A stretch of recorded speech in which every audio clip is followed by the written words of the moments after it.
Hola, ¿qué tal? Buenas noches, bienvenidos acá a las 8:45. Arrancamos ya este espacio para conversar de temas de coyuntura nacional, ya en este último trecho del 2021. Ya quedan muy pocos días para que este año sea historia, pero seguimos conversando de temas importantes para el país. En breve vamos a hablar acerca del Centro de Análisis contra el Comercio Ilícito, una nueva iniciativa que surge desde Cámara de Industria. Pero antes saludamos a Carmina Valdizán. ¿Cómo estás, Carmina? Hola, Mario, ¿qué tal? ¿Ya listo para el nuevo año?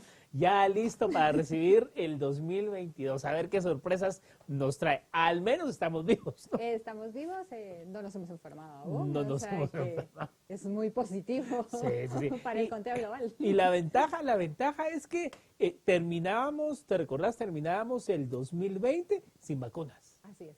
Y ahorita pues ya hay suficientes vacunas, ¿no? Suficientes vacunas. Ahí sí que es importante, como conversábamos hace unos días en una entrevista con las personas de salud, de que hay vacunas para que la gente vaya y se vacune. Claro, por supuesto. Bueno, entramos de lleno entonces al tema que le hemos propuesto. La Comisión de Defensa del Comercio Formal de la Cámara de Industria de Guatemala, CODECOF, con el apoyo del proyecto Fortalecimiento Empresarial y Desarrollo Local por medio de buenas prácticas en la lucha contra el contrabando, implementado por el Fondo de Reformas Estructurales de la Cooperación Alemana al Desarrollo y por encargo del Ministerio Federal de Cooperación Económica y Desarrollo, lanzan el Centro de Análisis contra el Comercio Ilícito. ¿Cuál es el objetivo de este centro? El propósito es constituirse como un órgano de la Comisión de Defensa de Comercio Formal y convertirse en el referente de información y discusión sobre el comportamiento del comercio ilícito en Guatemala. Bueno, de ese tema vamos a hablar, de el Centro de Análisis contra el Comercio Ilícito, y para ello nos enlazamos con el licenciado Axel Romero, gerente de gestión de CODECOF. Muy buenas noches, bienvenido. Buenas noches, Carmina, buenas noches, Mario, ¿cómo les va? Agradecido aquí por el espacio para poder dar a conocer a la población guatemalteca lo que estamos desarrollando desde Cámara de Industria. Muchísimas gracias, licenciado. Empecemos por lo más básico. ¿Cómo explicarle a la ciudadanía la diferencia entre un comercio ilícito y un contrabando? ¿Cuál es la diferencia? Bueno, prácticamente nosotros tenemos que identificar esta práctica como un delito que está constituido en nuestro Código Penal, y es prácticamente una forma en cómo se evaden los controles aduaneros y cómo pues obviamente también se evaden el pago de impuestos respectivos a la importación de ciertos productos. Y acá pues obviamente hay muchas modalidades sobre las cuales se están desarrollando adentro del país, básicamente el ingreso en forma ilegal de pues, la mayoría de productos que se consumen en el país. Y es preocupante para nosotros porque estamos hablando de que es una cantidad muy alta de comercio ilegal el que se está dando en Guatemala, y que al final afecta a muchísima población, pero prácticamente las características es que evade los controles aduaneros, los controles fiscales, y obviamente no existe ningún tipo de pago de impuestos a la hora de ingresar estos productos al país. Ahora bien, licenciado Romero, si hablamos de este comercio ilícito, ¿qué productos han mapeado ustedes o identificado que han estado entrando en los últimos meses a Guatemala de forma ilícita? Pues prácticamente todos los productos de la canasta básica, todo lo que es consumo de alacena, por así decirlo, alimentos y bebidas, también muy fuerte el tema de productos que tienen que ver con medicamentos, también pues consumibles, como puede ser el tema de cigarros, muy fuerte. Últimamente muy fuerte también el tema avícola, huevos, pollo en pie, y también el tema de cerdos, cigarro en el área de frontera con Belice, lo cual es sumamente preocupante por los altos volúmenes que se están manejando, y pues prácticamente todos los productos que consumen las familias guatemaltecas son parte de este negocio ilegal. Obviamente también el tema de bebidas alcohólicas, cerveza y lácteos, que son también un problema a nivel nacional. Licenciado Corromero, ¿cómo se puede incentivar para que esto no suceda? Porque pues ya en el tema de contrabando existen suficientes medidas y controles que por supuesto se tienen que incrementar y tenemos que crear esto, pero en este comercio ilícito, cuando yo escucho la palabra comercio ilícito, siento que es más la ciudadanía misma que está buscando este tipo de productos para que esto se dé. No es necesariamente solo el traspaso e ingreso. ¿Es así? ¿Ustedes están tratando de integrar más al consumidor en esto? Claro, ahí hay varios temas. Como usted lo mencionaba, hay un tema que es muy importante, que es el control de fronteras, lo cual pues tenemos alrededor de 139 puntos ciegos en las diferentes fronteras del país, que es el problema más grande, la mejora de controles en puertos, porque este es un problema que pasa también por ahí. Y obviamente también hacer mucha conciencia a la población de que el consumir este tipo de productos pues es un riesgo para la salud y que también es un mecanismo de financiamiento del crimen organizado, porque pues obviamente estos son formas en donde tanto el narcotráfico y las estructuras que hacen un proceso de trasiego de armas, de drogas y de personas, pues utilizan las mismas rutas y que utilizan el mecanismo de lavado para poder comercializar productos de canasta básica. Entonces, se convierte en un problema también en materia de entrega de servicios a la población. La cantidad de impuesto que está dejando el Estado de percibir es altísimo. Estamos hablando alrededor de 1.400 millones de quetzales que la población no está recibiendo en bienes y en servicios por parte del Estado. Estamos hablando prácticamente que si nosotros hacemos un análisis muy sencillo de la cantidad de jóvenes que están dejando de estudiar por esta cantidad de plata que no se traduce a fortalecimiento del sistema educativo, pues estamos hablando alrededor de 300,000 jóvenes al año que no están teniendo la cobertura de educación, pues porque esta cantidad de plata no le está ingresando al Estado. Son 7,500 camas en el sistema de salud que no se tienen actualmente por esta cantidad de dinero que está dejándose de percibir. Y obviamente hay una cantidad de industria mediana y pequeña que está desapareciendo en el país prácticamente por esta situación. Situaciones, comercios como los que veíamos antes dentro de nuestras colonias, en donde, por ejemplo, el zapatero del barrio prácticamente desapareció por el alto consumo que se tiene de productos importados en forma anómala o por ejemplo, en toda la parte de Occidente, la producción de pollo y de huevo, pues prácticamente ha desaparecido, lo cual le ha quitado a familias guatemaltecas el sustento.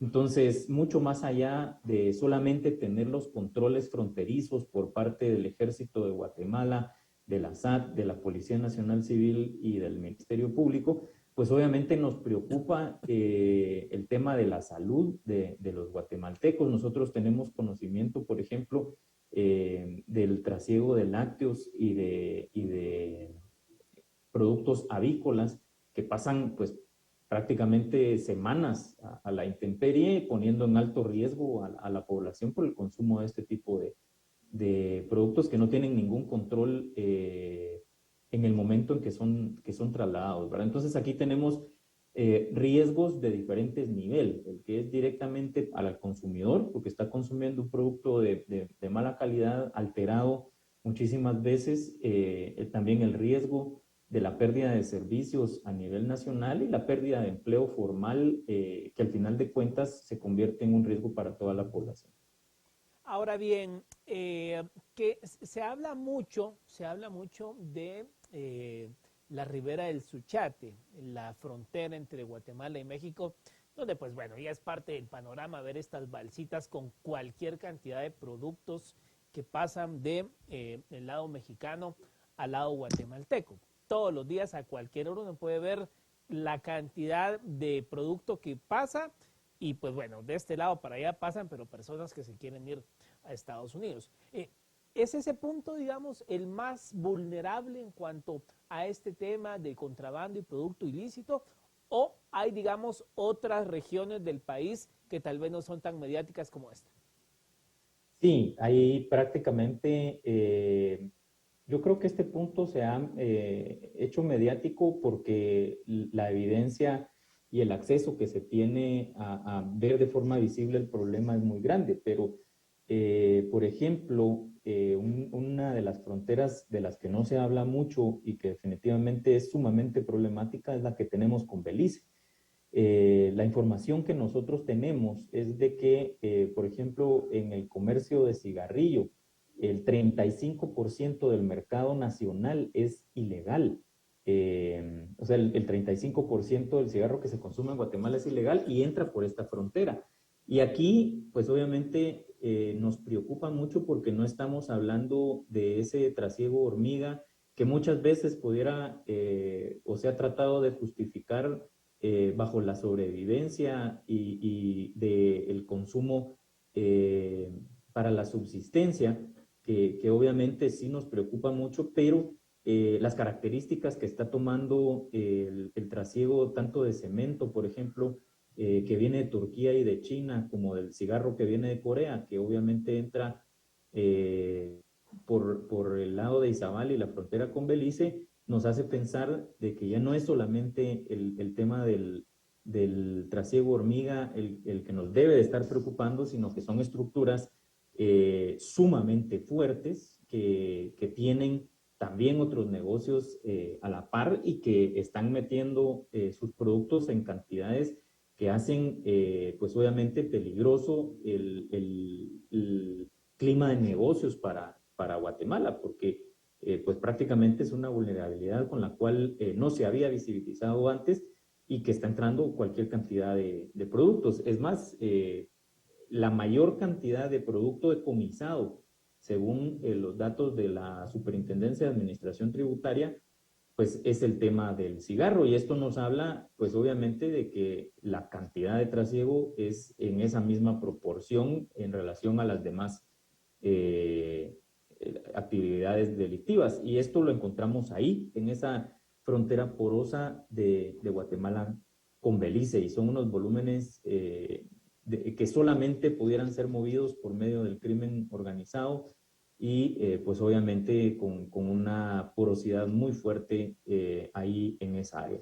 Y pues luego obviamente toda la frontera con México, que es el país con el que más frontera tenemos, más territorio tenemos en frontera, en donde desde la parte de Petén, por así decirlo, hasta la costa sur, pues es la mayor cantidad de puntos ciegos que tenemos. El más evidente es el que se mencionaba, pero hay más de 60 puntos en esa área que en donde se trasiega todos los días y no solamente por medio del balsero, ¿verdad? Nosotros tuvimos la oportunidad de hacer una visita hace unas 4 semanas al área de San Marcos y al área de Huehuetenango, y pues no es hormiga. O sea, estuve 15 minutos en la frontera y entraron 2 plataformas con cemento de México, lo cual nos hace pensar que hay que cambiar la narrativa alrededor del trasiego de subsistencia a estructuras que ya están muy especializadas,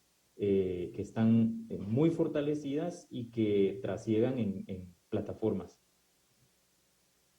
Sí, Romero, si este volumen es tal, ¿dónde se encuentran los puntos de vista? Porque entonces no estamos hablando, como se habló muchas veces, de la señora que venía en un carro de México con cereales. Estamos hablando de contenedores con cigarrillos. ¿Dónde se adquieren estos productos en el sentido de que las autoridades deberían de estar detrás de esto? Porque la ciudadanía seguramente pues está buscando un producto más económico, pues un cigarrillo pues para su vicio o como quieran llamarlo, no sé ni cómo llamarlo para no quedarme, porque ahora todos se ofenden, pero bueno, su consumo del cigarrillo, por así decirlo.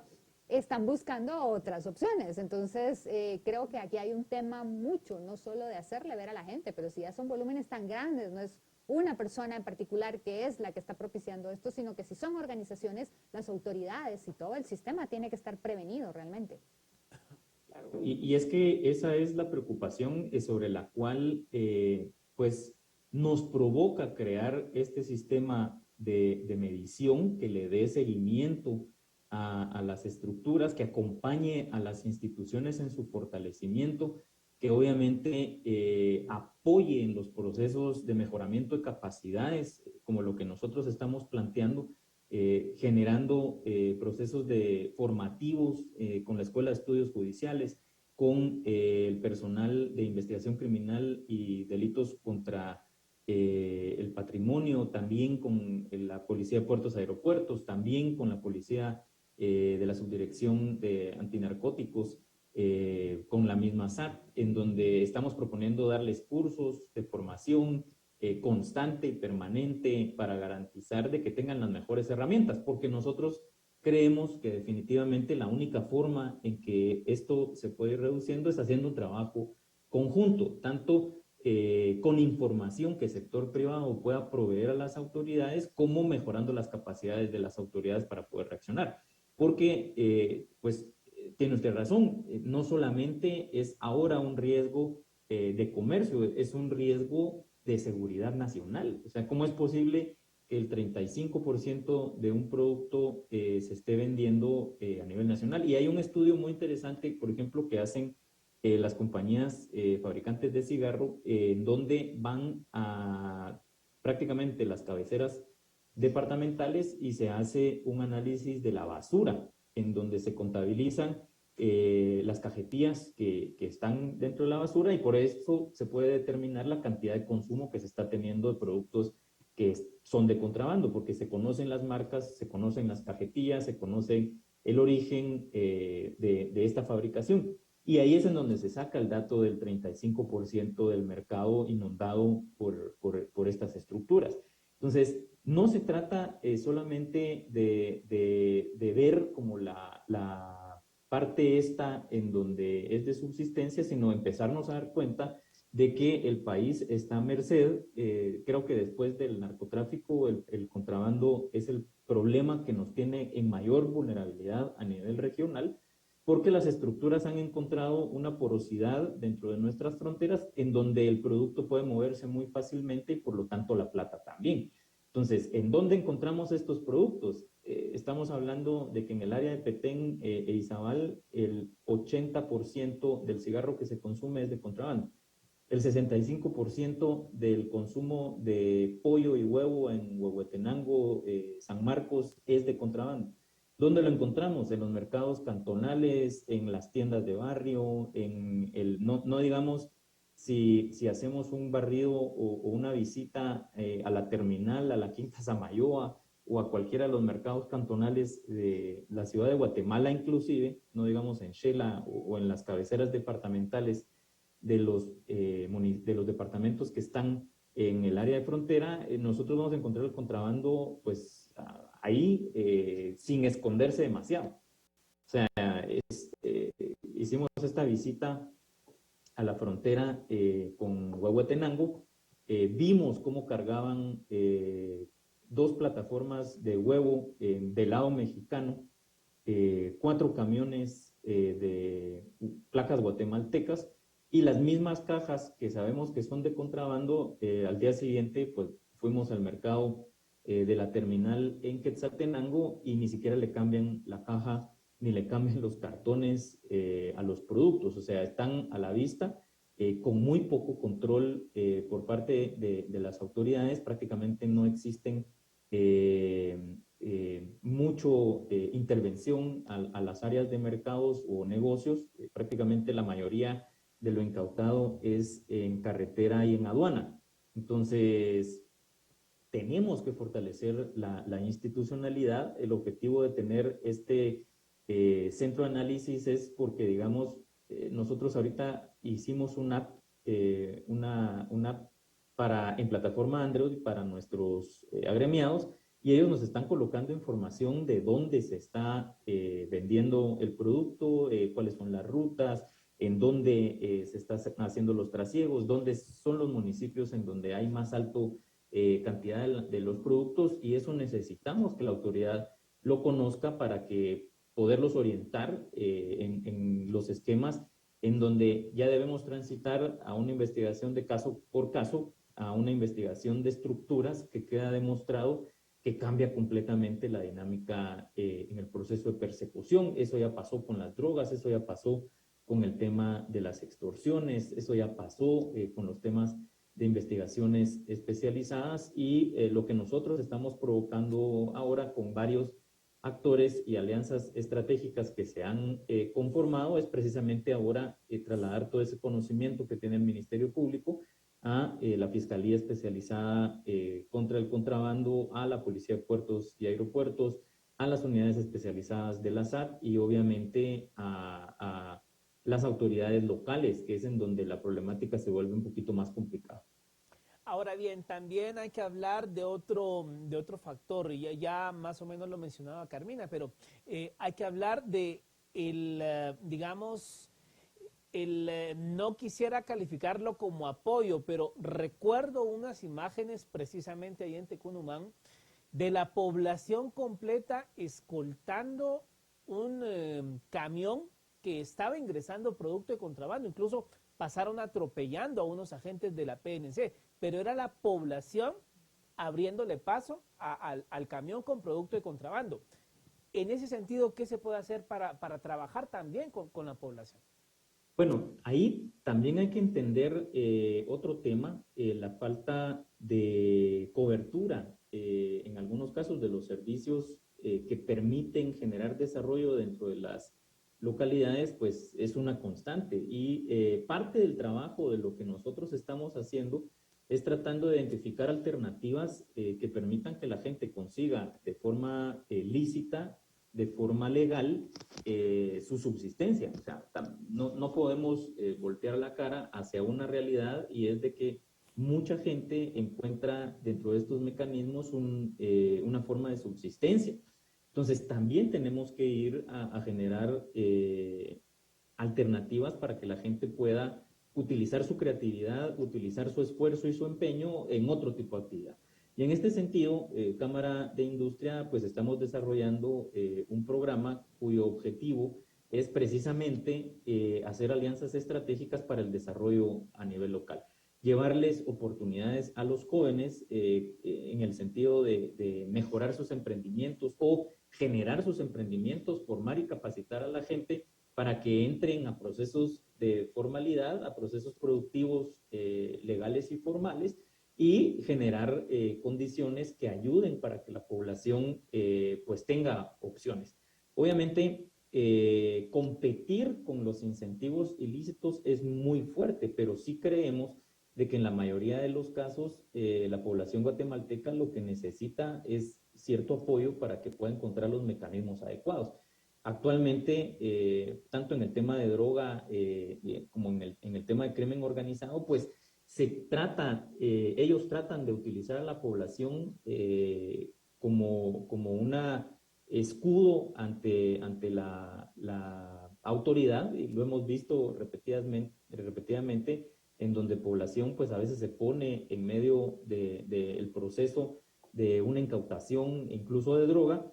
Entonces también tenemos que ir a apoyar a la gente que de forma honrada y de forma legal quiere subsistir, y ahí hay un proceso de responsabilidad también social empresarial con la que estamos hablando con nuestros socios, porque son empresas que quieren invertir en Guatemala, y que obviamente también pasa por ir a apoyar a las autoridades locales en el mejoramiento de sus capacidades para armar proyectos, para armar programas, para convocar a las mismas autoridades, para hacer procesos de coordinación interinstitucional y que tenga un efecto de desarrollo para la comunidad. Ni este problema, ni el del crimen organizado, ni el de la droga, ni nada se va a resolver en la medida de que estas poblaciones no mejoren su calidad de vida y no mejoren sus condiciones de desarrollo. Entonces, por ahí también tenemos una propuesta para poder trabajar con alcaldes y gobernadores, alternativas y soluciones en la vía de la formalidad, en la vía de la legalidad y en la vía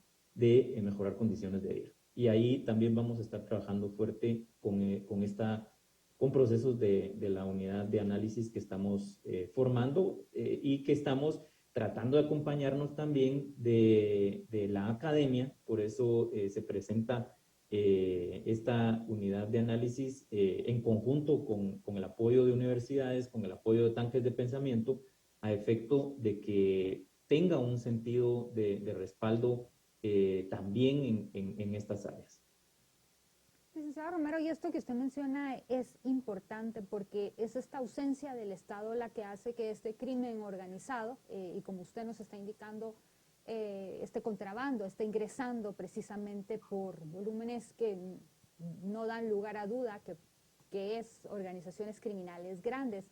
Y yo recuerdo cuando capturaron hace algunos años a un importante narcotraficante en la zona de Coatepeque, la gente estaba preocupada realmente porque él mantenía a las maras fuera de la zona, y una vez lo capturan a él, no recuerdo exactamente si se lo habían extraditado, creo que sí, la gente estaba preocupada porque entran las maras, y es esa falta del Estado, y lo vemos en ejemplos constantemente en Colombia y en otras cosas, que les prestan dinero a la gente, que les ponen escuelas, y hacen crear un sentido de seguridad, porque realmente no es tal, en esas zonas, y por eso las poblaciones los apoyan.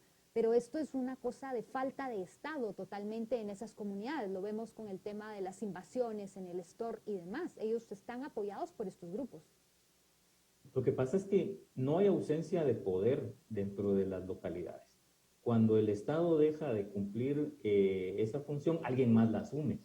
Y el control del territorio prácticamente es uno de las motivaciones criminales más fuertes.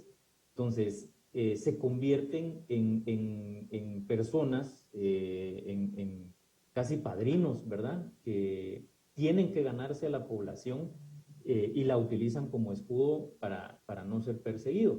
Entonces, por ejemplo, la estrategia que se está siguiendo de la colocación de los puestos de control interinstitucional, que son estos arcos que la Embajada de los Estados Unidos ha donado para el control de carreteras.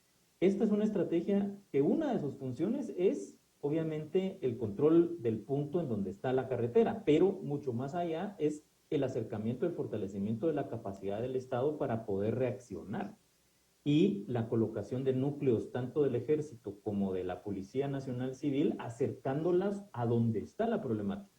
El puesto de control, por ejemplo, que se colocó cerca de la frontera con México, ahí en Pajapita, ese ya lo trataron de quemar una vez, y nos habla una historia, nos cuenta una historia que es precisamente a raíz de la ausencia de Estado, en donde la gente tiene los arrestos de ir a quemar una instalación de control.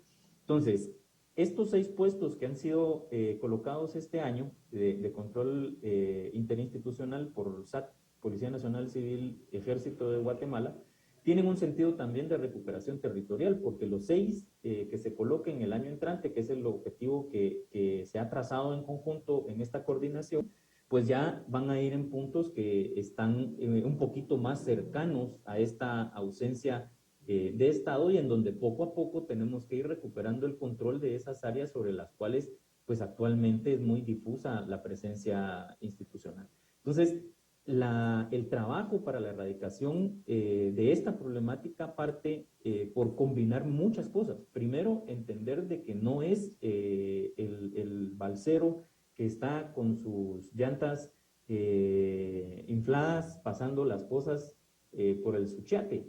Solamente el problema son bandas de crimen organizado que se organizan para llevar gente hacia Estados Unidos, que también trasiegan drogas, que también trasiegan armas, que están introduciendo al país, y que al mismo tiempo pues utilizan esos canales de comunicación que tienen ya armados pues para traer una cantidad de productos en donde prácticamente ellos son los dueños de la frontera.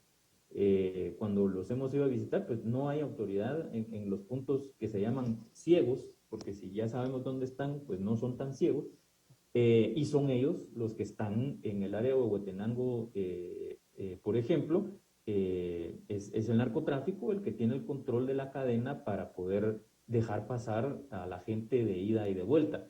Entonces, para nosotros cuestionar esa situación de que necesitamos recuperar el control de nuestro territorio en el área de Huehuetenango, Totonicapán, San Marcos, Petén y Zabal, es muy necesario, que sabemos de que hay ciertas carencias a nivel institucional que no permiten que esto suceda y nos ponemos a disposición de las autoridades para apoyarlos en este sentido y además de provocar ciertas acciones alternativas que permitan que la gente no esté involucrada dentro de estos problemas. Entonces, son varias las vías que se tienen que utilizar y creo que hacerlo con datos es la mejor opción. Es decir, no especular sobre la problemática, sino tratar de tener un trabajo muy profundo de recopilación de la información, de análisis de la información, que sea la constante dentro de estos procesos, que siendo Cámara de Industria una instancia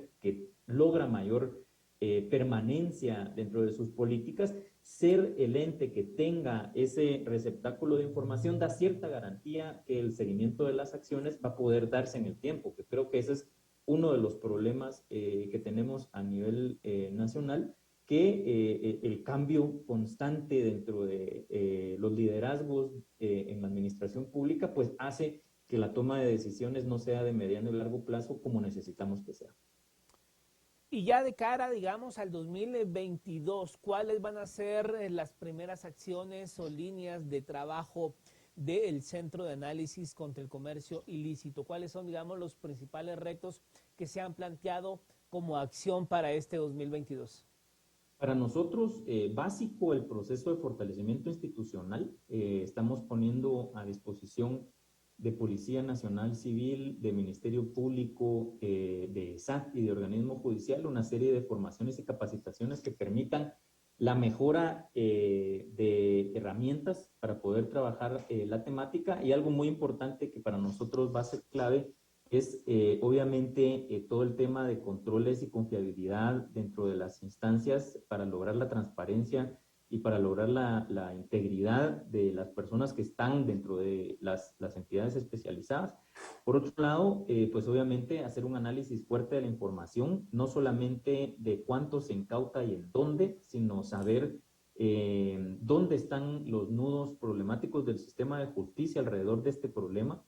Estamos hablando con las autoridades, la información que nosotros hemos identificado es información pública de oficio, pero el estar analizando constantemente en dónde están esos problemas, cuántos casos fueron generados, cuántos casos llegaron a sentencia, cuántos casos llegaron a segunda instancia, cuántos de los casos fueron sobreseídos por falta de prueba, nos habla mucho de poder medir la eficiencia del sistema y esa también es otra de las acciones. Queremos medir qué tanto se está teniendo eficacia y eficiencia entre los procedimientos, mejorar la relación con jueces que tengan los mejores conocimientos para poder hacer la interpretación de la ley de forma acelerada.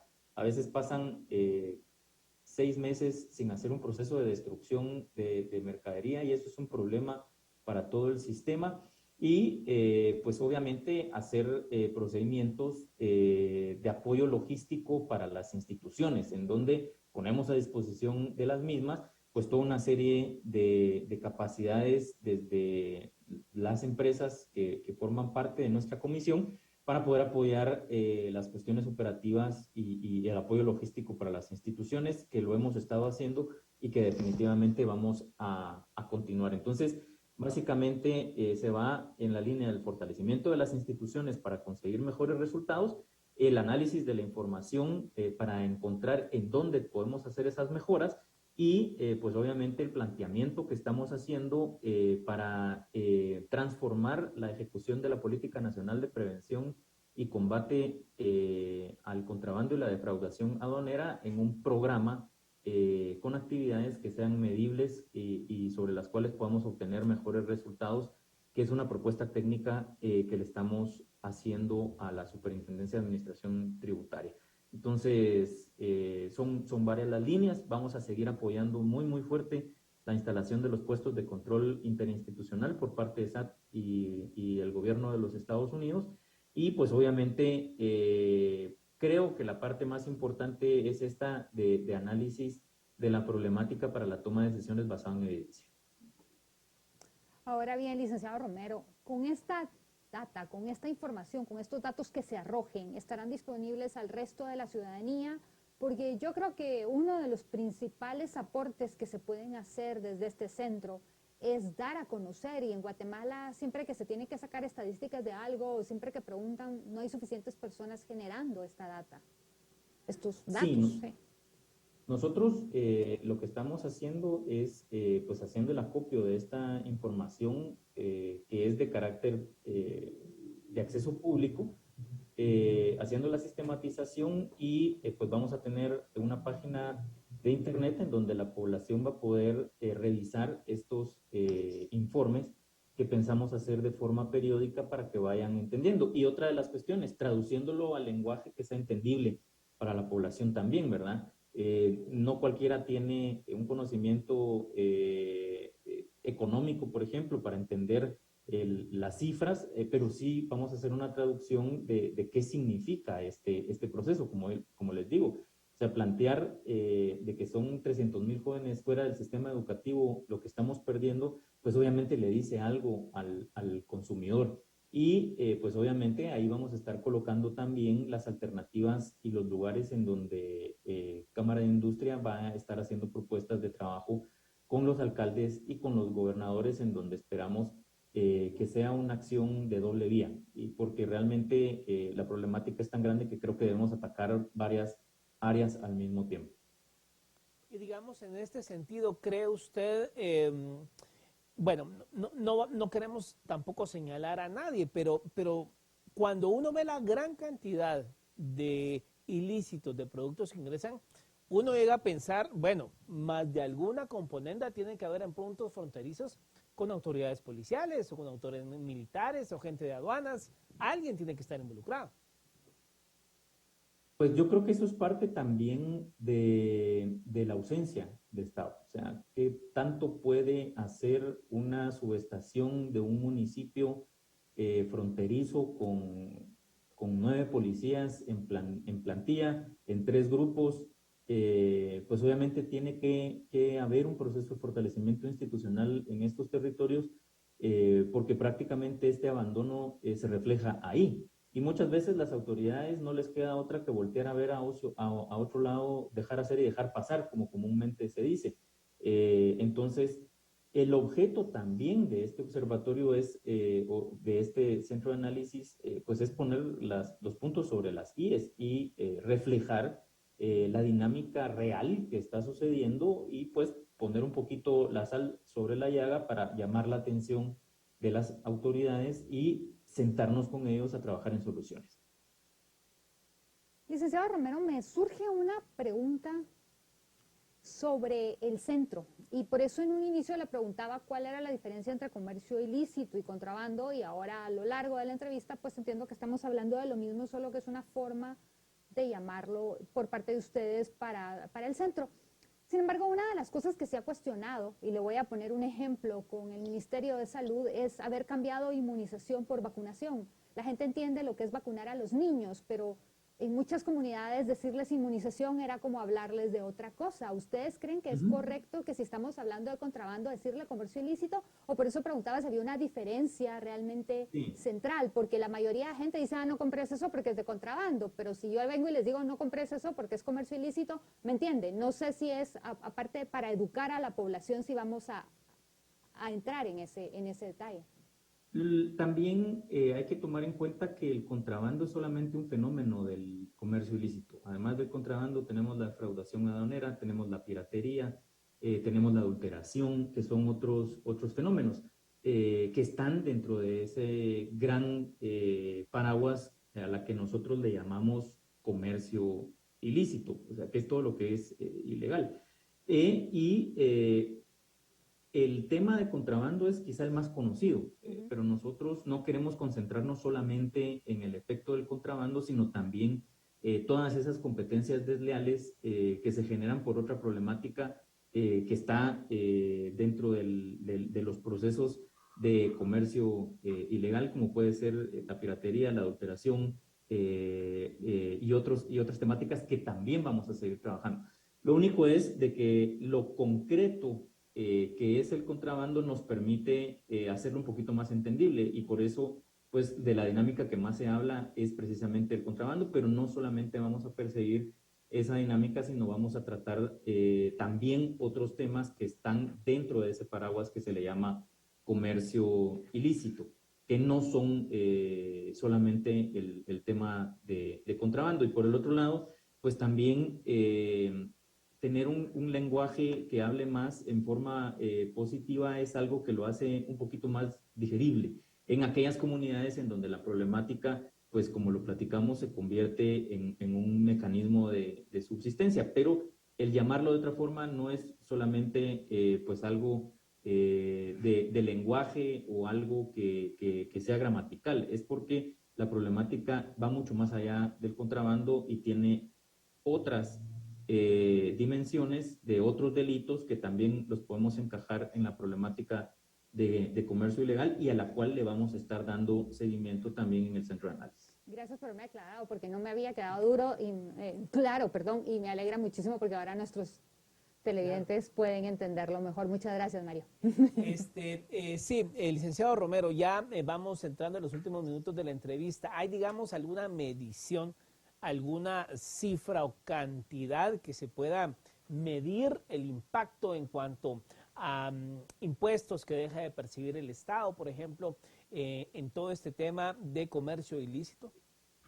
Sí, nosotros de hecho hicimos un trabajo que se lo pedimos a CABI, a Central American Business Intelligence, y ellos generaron una metodología en donde comparan el indicador económico mensual que es generado por el sistema bancario y el Banco de Guatemala, que nos dice la cantidad de transacciones comerciales que se están generando dentro del país y se compara con el consumo, con la recaudación de IVA interno. Y ese diferencial entre lo que se está moviendo la economía y lo que se deja de recaudar por parte de la SAT, pues nos dice de que la brecha de contrabando y defraudación aduanera, según los indicadores, está en entre 25,000 millones de quetzales y 31,000 millones de quetzales al año. O sea, ese es el mercado del contrabando, prácticamente una tercera parte del presupuesto general de la nación. Y lo que se traduce en 1.400 millones de quetzales al año, solamente en falta de recaudación de IVA y de impuestos sobre la renta en consumo interno. O sea, estamos hablando de cantidades exageradas de plata que el Estado deja de percibir en recaudación interna, además de la falta de impuestos que se tienen en el momento de la importación, lo cual pues obviamente es muchísimo más, pero hablar en forma moderada, podemos decir que el mercado del contrabando al año es de 25,000 millones de quetzales. Ok, ¿y algún mensaje final para la gente? Porque definitivamente el contrabando se da porque nosotros mismos consumimos de este producto. Yo creo que es importante que aprovechemos estos minutos que nos quedan para que usted también le haga un llamado a la ciudadanía y a las personas que se pueden ver en la tentación de vender en sus negocios o comercializar estos productos. Pues yo creo que mucho en los últimos años se ha hablado en Guatemala alrededor de la corrupción, de la integridad, de la recuperación de valores, y yo creo que es aquí precisamente en donde empieza ese proceso en donde tenemos que decir basta ya de generar esta cultura en donde se hace permisible el consumo de cuestiones ilícitas, y ahí es en donde empieza realmente el proceso de país para recuperar el sentido de integridad, de dignidad y obviamente de lucha contra la corrupción. Y va a pasar precisamente por lo que hagamos nosotros en casa. Entonces la motivación va hacia ese sentido. Tenemos que ser cada vez más legales y obviamente promover una cultura de cumplimiento de la ley y de cultura de legalidad desde los hogares. Bueno, pues muchas gracias a Axel Romero, gerente de gestión de Codecoff, por haber estado con nosotros hablando de este importante tema de la lucha contra el comercio ilícito. Gracias, feliz noche. Muchísimas gracias, buenas noches. Bueno, Carmina, un tema por demás delicado, pero creo yo que también, ya hacías mención a ello, la responsabilidad recae en nosotros. En tanto la gente siga demandando y consumiendo productos de contrabando ilícitos, el problema no va a terminar. Así es, y de nada sirve ir a protestar por la corrupción cuando la corrupción está empezando por nosotros mismos. Por supuesto. Bueno, gracias, Carmina. Nos vemos la próxima semana. Ustedes en casa tengan un feliz descanso.